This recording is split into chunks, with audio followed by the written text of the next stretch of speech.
Hello, Mr. Hardy here, and in this video I'd like to teach you about Act 3, Scene 1 of Macbeth. So as per usual, you need to be familiar with this scene. You could have read it, listened to it, watched it or studied it, and you're using this video to help you revise. Again, we'll start off by summarising the plot, exploring the key characters, themes, context and quotes, and then I'll leave you with a couple of tasks you can complete afterwards. So, what happens in Act 3, Scene 1 of Macbeth? Well, Banquo suspects Macbeth played foully to become king. Basically, Banquo suspects Macbeth may have murdered King Duncan in order to take the throne. He then contemplates that if the witches' prophecies for Macbeth, those were that Macbeth would be Thane of Glamis, then Thane of Cawdor, then king hereafter, if those three prophecies came true, then he contemplates the prophecies he received from the witches, particularly the one that said he won't be king, but his descendants would be king afterwards. Macbeth then appears on stage, and he has already been crowned king, so he will be wearing his crown, his royal robe. The same goes for Lady Macbeth, who makes an appearance in the scene. She'll be wearing some kind of crown or tiara, some kind of royal dress, maybe royal jewels. Macbeth and Banquo engage in a conversation, and Macbeth actually invites Banquo to attend a feast later that evening, and Banquo reveals that before attending Macbeth's feast, he's going to go out riding in the woods with his son Fleance. So off Banquo and Fleance go to ride in the woods, and Macbeth reveals in a soliloquy that all of his efforts would be in vain if Banquo's children inherit the throne. That means that all of the effort Macbeth has gone to, such as killing King Duncan, framing the guards, etc., all the guilt he's bearing, would be completely pointless if Banquo's children take over the throne and not Macbeth's children.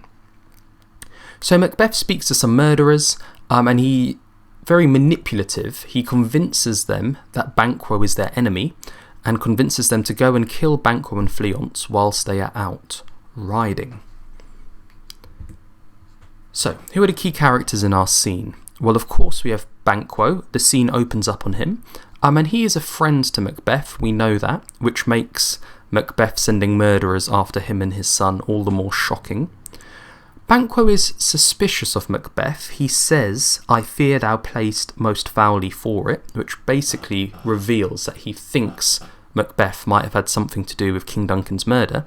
But he is dutiful. When Macbeth says, "We're going to hold a solemn supper and I request your presence," Banquo responds by saying he will be there and that he has a duty to be there. And he has a tie, a bond to Macbeth and a bond to being loyal to the Scottish throne.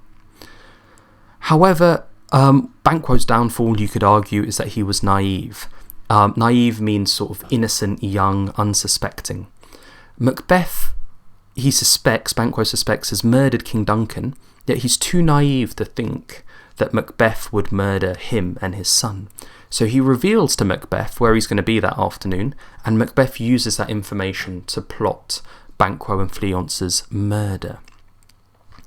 Lady Macbeth makes a brief appearance in the scene. She says a very quick line, and it basically reveals that she's adopted the role of queen, and it kind of suits her. She does a good job at it.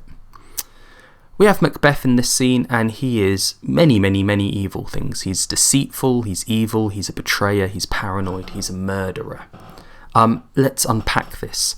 Being deceitful means you basically lie to people. So he is acting all friendly to Banquo's face, inviting him for dinner, asking him about his afternoon horse riding with his son, and then he uses all that information to plot his best friend's murder. Very deceitful, he's lying.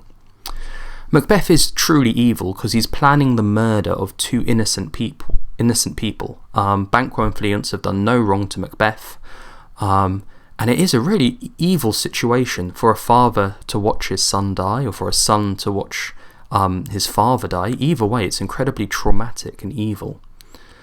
Macbeth is a betrayer. He betrays his best friend. Instead of being loyal to Banquo like they were on the battlefield together, brothers in arms, he's now plotting Banquo's murder, and he's not even noble enough, if noble is the right adjective, he's not even brave enough to kill Banquo himself. He has to hire someone else to do it. And that's a real act of betrayal, and it's a really dishonourable action. Macbeth comes across as paranoid, particularly about that witch's prophecy that Banquo's kids will be kings afterwards, and he's also quite paranoid at the fact that him and Lady Macbeth do not have an heir to the throne. It is suggested that they had a son before. If you remember back in Act 1, Scene 7, Lady Macbeth tells that story of how she would pluck her child's gum from her nipple and dash its brains out. So that suggests that maybe in the past they've had children, but they currently do not have a child. And he's worried about having a barren sceptre or a fruitless crown. And these are ideas that him and Lady Macbeth cannot have another child, another son, to take over the throne when Macbeth eventually dies. And this is a real source of worry for Macbeth. And of course Macbeth is portrayed as a murderer. That much is obvious because he hires murderers to kill Banquo and Fleance. And speaking of the murderers, they're really there to just advance the plot. So, the key themes in this scene. We have the theme of suspicion, which follows on quite nicely from the previous scene at the end of Act 2. Banquo suspects Macbeth played foully to become king, basically that he might have killed King Duncan. And Macbeth tries to cast suspicion on Malcolm and Donalbain. He calls them bloody cousins, so he's trying to suggest that they killed King Duncan and direct the blame away from himself. So a lot of suspicious activities happen in Macbeth, the play. We have this theme of loyalty versus betrayal. Macbeth betrays Banquo. He hires assassins, murderers to kill his best friend. Horrible thing to do. Think back to Macbeth in the opening act of the play, particularly Act 1, Scene 2, where the captain describes him as brave and worthy, and all of these positive adjectives that conjure images of loyalty and excellence.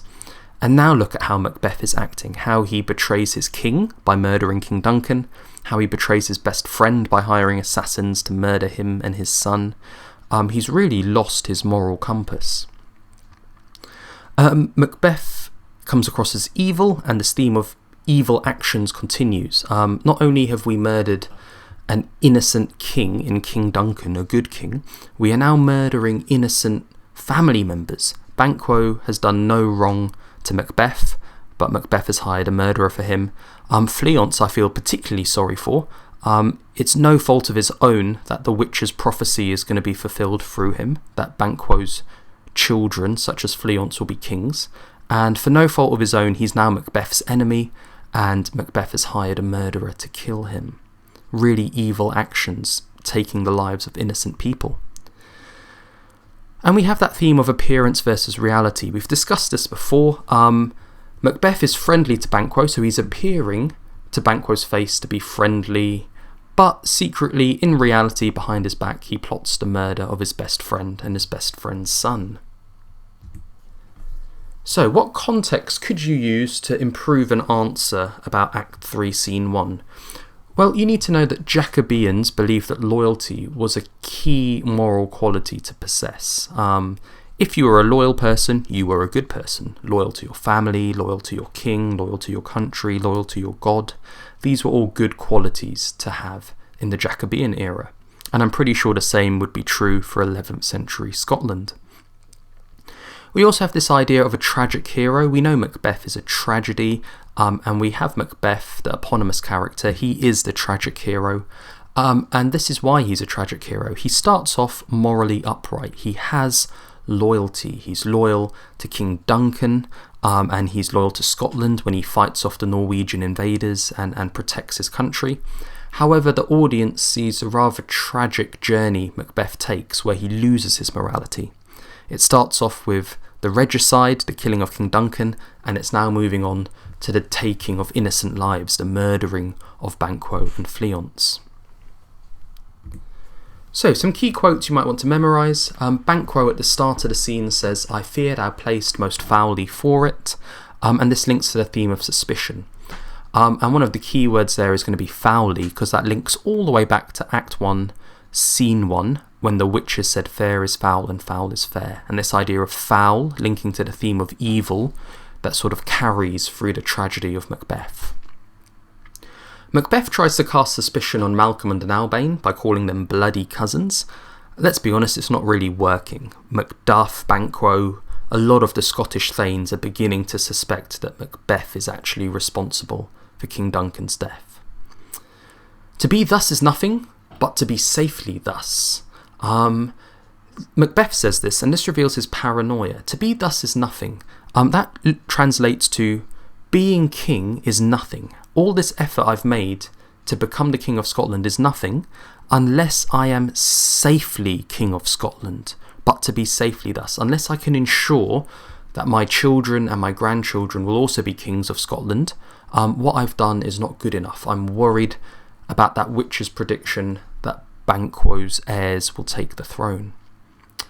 And to further this paranoia, Macbeth makes reference to a fruitless crown. So a crown is a symbol of a king and a queen, and fruitless is a tree that doesn't make any fruit, so it can't reproduce. So a fruitless crown is a king or a queen that have no heirs. Usually you need to have a son to be an heir to the throne.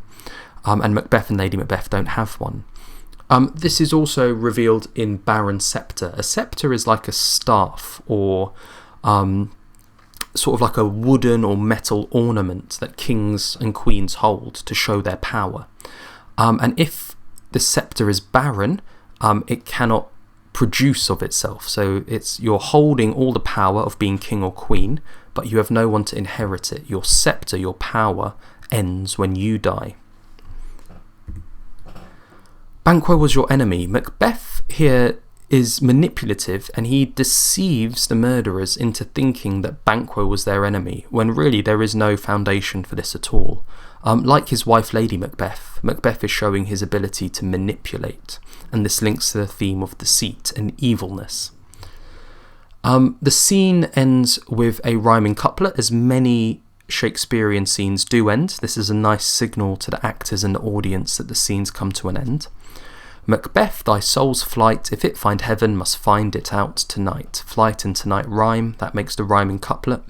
And what I find really interesting here is Macbeth has plotted the murder of his best friend and his best friend's son. This is clearly an evil action. If you believe in God, God would surely punish the murdering of innocent people. Yet Macbeth makes references to heaven and the soul. And surely he knows that when Banquo dies, his soul will go to heaven, because Banquo's a good human being. Remember that the real King James I believed he descended from the line of Banquo. So Shakespeare wants to portray Banquo in a good light, as a good heavenly soul, because it will curry favour from King James I. Now obviously if Banquo's soul is good and goes to heaven, Macbeth's soul is going to be bad, it's going to be full of evil, and it's ultimately going to end up in hell. So I find this reference to the Christian belief of heaven and hell quite poignant at this stage, remembering, of course, with our contextual historical knowledge, that in the Jacobean era and in 11th century Alba, Scotland, Christianity was the predominant religion, and most people would have believed that good souls go to heaven and bad souls go to hell. So my advice to you would be to make notes from this video on a physical copy of Act 3, Scene 1 of Macbeth by Shakespeare, and then I'd have a go at answering the question, how has Macbeth's sense of morality decayed in Macbeth? Refer to Act 3, Scene 1 and elsewhere in the play. So depending on how far in the play you've read, you may want to start with how Macbeth is portrayed as having a good sense of morality in Act 1 and how that's decayed so far in Act 3. If you've read the play all the way to the end, you might want to talk about how his morality decays even further later on in the play, and you might want to compare that to what you see in Act 3, Scene 1. As long as one paragraph of your answer deals with Act 3, Scene 1, and another paragraph deals with Macbeth's sense of morality elsewhere in the play, you'll be answering the question correctly. So if you found this useful, please like the video, please subscribe so you get updates for the rest of my Macbeth mini-series. Leave a comment if there's any key quotes or ideas you think that I've forgotten. And thank you for your attention, and I'll see you on the next one.